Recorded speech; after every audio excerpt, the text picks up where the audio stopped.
الله الرحمن الرحيم. السلام عليكم ورحمة الله تعالى وبركاته. وقبناها وحلقني قبناها قلبت waxaan ku qaadaa dhigayaa hotel Villa Rosa khasaaraha ka dhashay sida loo galay iyo meeshu ku yaalo cid ku dhimatayse ma taqaana haybtooda waa hal qabiil waxa ku baabacay 15 saac ayaa la haystaa waa dul istaagi doona sidoo kale qubanaha waxaan ku dul istaagi doonaa meeshii laas caana ahayd حال كسو عصبناضي ومحمد جبوتاوي وويلكي قناعصدها جامع سياد سيدي فلسطينتي لعير سنة ما انت ويدول استاقي دونا سيفي عنا وهو فاهين دونا اكو هالمرو وعلى قلي هوتيل فيلا الروزا حيوكو يالا متغانا وحاوكو يالا دربيقا وحسن الشيخ محمد قروقو الدقية هاي يا هوتيل كاس وحاودا حيسه قياستي تلابوين لو قياسه بقول تلابو متر ما كيلومتر ما بقول تلابو ومتر بستورة دا ايا لسكيد دي كلا انت سوچلا فيلا روزا جيدادك سو غلا وا دمان جيدادك مدحتويدا سو غلا مeel kale oo madaxtooyada meel loo mara ma ahe meel kale oo ayada gooni loogu soo maraa ma jirto Villa Rosa qaraxa gaaray iyo ciidanka galay way gali kareen Villa Soomaaliya danta ay kala haayeen hotelka u galeen marka ayagoo dhamaan checkpointiyada soo dhameeyay ay hotelka u galeen oo ay madaxtooyada u gali waayeen waa isla weyd taasina waa laba waa option kale weey meeshaas waxa deganaa hal qabiil baa deganaa hotel kan iska lahaa waa qabiil ya daarood wax meesha ku xasuuqmay waxa xalay maghribkii ilaa hadeer saa loo rifanayay nas lagu hayay oo dhaawac xisaab beelay wasiirada iyo xildhibaanada dhaawacmay kaliya 7 markii shacabka laga tago mareexaan baa u sii banaada oo hotelka ayagu lahaa aqligaaga bal isweydii intaas oo checkpointi waxa ka baxa wadada sayidka ba ka timaada checkpointi 4 checkpointi baa yaal tan ayal gaabta ka timaada 4 checkpointi baa yaal tan dalcirka 4 checkpointi baa yaal oo ciidanka madaxtooyada khaaska ba wardiyay intaba tan tiyaatarka ka baxda 4 checkpointi baa yaal kulli waxa wardiyay ciidanka fadhiya waa ciidanka madaxtooyada ilaa madaxweynaha weey intii waxa soo soo dhaafay baa hotelka mareexaanka lagu leexday hotelka mareexaanka baa lagu leexday ayagu xasan baa u gali kara xasan ayagu u gali kara waa madaxtooyada dhexdeeda shacabka socod madaxtooyada marka agaasimayaal iyo wasiiro mareexaan lagu leexday adiyaada ku rooyay madaxweyne aga fadhiya halkan mashmaaqo mahad salaado aan ugu ciyaarayso dadka inta mikrofon qaadataan wareer hebelow meeshaan baneeyade xelalka waa qaadeen maxaa ka laynaysaa macawaan baata macawaan baata maxaad ka laynaysaa dadka qabiil ahaanta xelalka oo qaaday oo soo arkood baa dhacday oo midkiisa ku fariistay maxaa ka sii dilaysaa ka sii hoosaysaa meedkooda ma tilaahi la iskaga bax mikrofon daqaatid wariya reebo meesha baneey ma tilaahi taas lagu qata kuna dambiyar kuna nasabsan لكن هل كان waxa fadhiya wasiirka diyaal ku rooyay amniga hal kaana madaxweynaha fadhiya waa laga soo gudbay checkpointyo dhan al-shabaab waxay ku leexdeen wasiirka amniga xasan gurguurtay ka qaleeyay waxa wax loo sheegi kara maaha wax qof garaad loo sheegi kara maaha xildhibaanada ilaa inta hadda garanaya dhaawacmay xildhibaan alankay xildhibaan xildhibaan adiila ku rooyay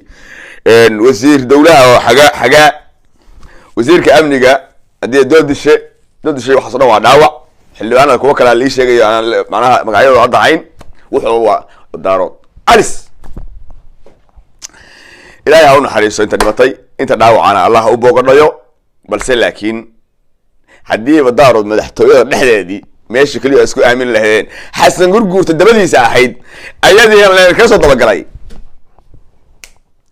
نايهو ninkastoo meesha ku baxsan ka dhidaan oo reeraha gurigooda uga tag dadka gurigooda oo laga taga waxaan maqli jiray waayeel tag lama yidhaahdee wuxuu ku tagaa tusaan maqli jiray war ka taga meesha orda iskaga taga meelihiina haddaa xildhibaan tahayna mushaarka kuu soo dhacayaa meelaha iska dhex fadhiista Nairobi iyo Caawud Waaqi iyo Garowe iska dhex fadhiista labada kula mushaarka ayay soo dhacday inta ilaahay khayr laansi inta dhibata Allah naxariisto inta dhaawacana Allah boqonayo weerarka hadda ilaa xalliga ay xabada ku dhex socotaa waa shay toosa meesha madaxtooyada dhexdeedii waa villa Soomaaliya bartankeedii aad baa Israa'iil halkaas aan kaga gudbayaa pointiga la raayaan istaaga waxa weey pointiga labaad qodobka labaad haduu istaagayo maalmaha waa mashquulsana qodobadu asaasadayn meesha laas caana ahayd qaadka waxa keenay jiray William Maxamed Jabuutaawi oo dhul baantaay janacsiyada wiilkaasi horta aan daawano asagoo Muuse Quruxow ku haya xisbiga kamida bal waa kane ila daawo deeqdan agabka ah ayaa ka koobnayd 10,000 oo garan 10,000 oo dalaayadood 10,000 oo koofiyadood iyo 10,000 oo calan kuwaas oo dhammaantood ay ku xardhan tahay astaanta gaarka u ah xisbiga midnimada iyo horumarinta jamhuuriyadda Soomaaliland ee kulmiye ee midabkiisuna uu kala yahay midabka huruudda iyo akhtarka ganacsade Maxamed Jabuutaawi ayaa deeqdan agabka ugu talagalay in xisbiga kulmiye uu ku galo ololaha doorashada madaxtooyada ee dabayaaqada sanadkan dalka Soomaaliland ka qabsoomaysa ganacsade Maxamed Cabdiraxmaan Caraale Jabuutaawi aqoon-yahan Awil Ibrahim Ali siyaasi Ali Baashe ayaa tilmaamay ujeedka deeqdan looga gol leeyahay nagala wareeg gudoomiye waxaad nagala wareegaysaa 10,000 oo horta Muuse haduu abaal leeyahay ama xisbiga ka haya ina kaahin abaal leeyihiin ama in yar oo nasabada wadannimo ay ku jidho maanta ina Jabuutaawi laas caanaqaadkiisi lagama dhaceen lagama mamnuuceen waa ninkii soo dhaweynayay ee laas caanago ololeynayay xisbiga ka haya Muuse Bix nin shisheeye kalkaalsaday sidaas horta u dambaysa abti Maxamed Jabuutaawi oo si fiican ay maqal waxaan u maaynayaa nin hooyo dhashay hal ma seegi waayo horta waxa taakuleynaysa waa kuwa qaadka ka daga halka as awal baa dusha waxa laga hoosaaray in la yiraahdo ina abdiinle oo isaaq asagay ku tagaysan jireen 15 bishii 15 iyo 15 bay kala qaadan jireen 15 Maxamed Jabuutaawi qaato 15 na ha qaata ninka la yiraahdo ina abdiin sidii baa lagu joogay halkaas laga soo tilaabo qaadkii Nairobi ee aadaweydeen dawladuhu ay xiranayeen xildhibaan ka shaqaysanayeen ayaa Cabdi Xaashi iyo Muuse Bixi iyo Raglihi dhil ku galeen in wiil adiyaal ku rooyahay muxuu ahaa habar Yoonise iyo mid Sacad Muuse in adiyaal ku rooyahay meeshii ka shaqaystaan qaadkii baa loo soo xiray warqadii baa loo soo qoray qaadka laas caana ka dajinaysan baa la yiri intaas ragaas aan dajinay waxa la adeegsanayaa balasaadkii gobolku dhulbaantan ma jiro saasada ma jiro ma waxa la yiri habar Yoonis ayagu riixaya habar Yoonis baa ka shaqaysanaysa meeshii Muuse Ciise Sacad Muuse ka shaqaysanaya ayaga ina Jabuutaawi baa halka lagu xirtay xaliiqaadku mirooga waxaanu u xirnay hadii ala ku reeyay wiilashaas habar Yoonis iyo Sacad Muuse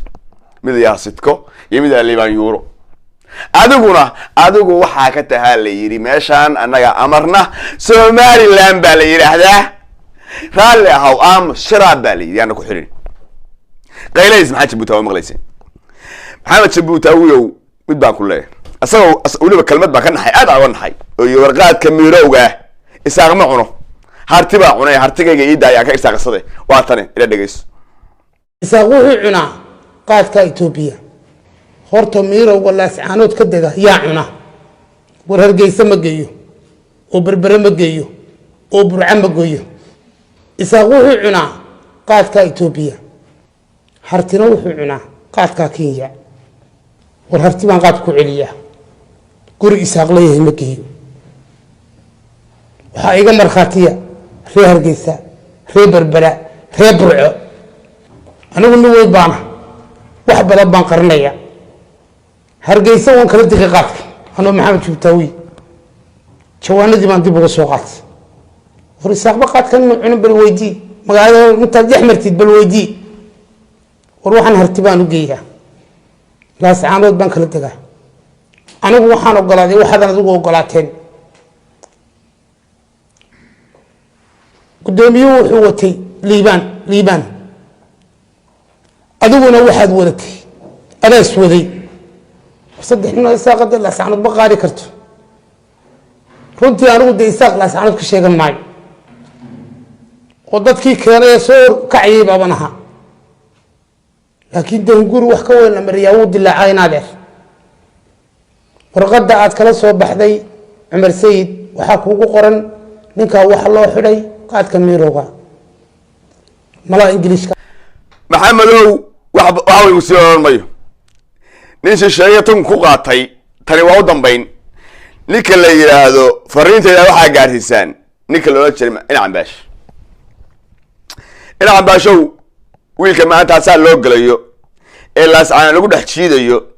ee dhinaca laga gashay saacad muuse iyo habar yoonista iyo habar jaclada dhinaca laga gashay ee liigaag aduga laascaan qaad kama dajin kadib wiilashaana u xirnay la yiri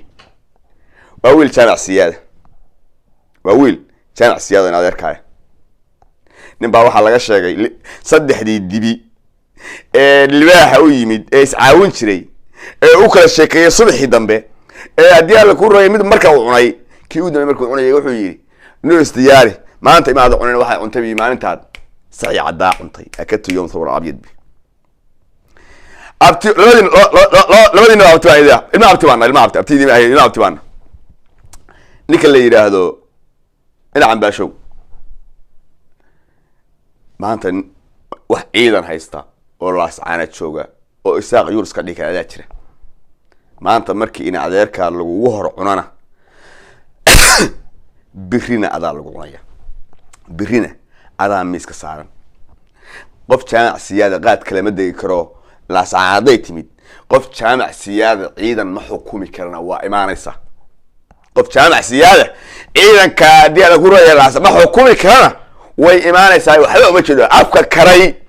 wiilka jaamac siyaad qaad kale ma degi karo qaadka habar jeclayo habar iyo muuse ciise iyo habar yoonis baa kala degi kara afka karay birina wuu karayaa wiil haddii alla ku raya jaamac siyaada ciidan ma maamuli karo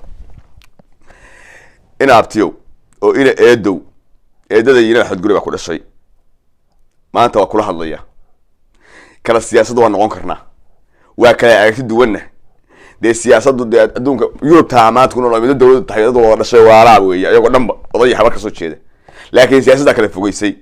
haddana sidaas oo tahay annagoo kale siyaasaddu maandanta qabiilka marka la yidhaahdo iyo nasabadeena inaan ku kala duwanaana ma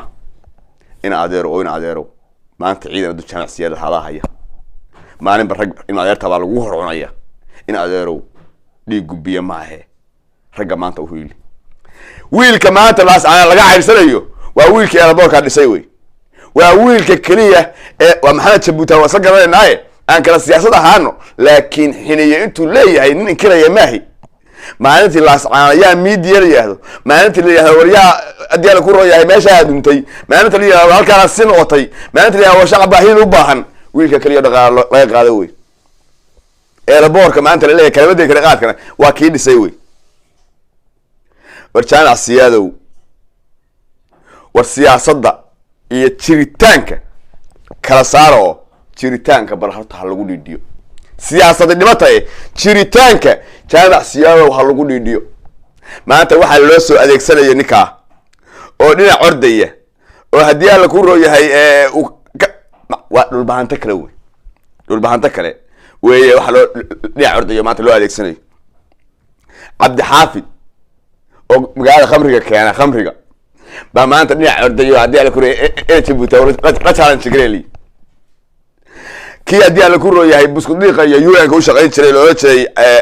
Saciid aw Cabdi baa maanta lagu cayrinaya dhinac orad la yiri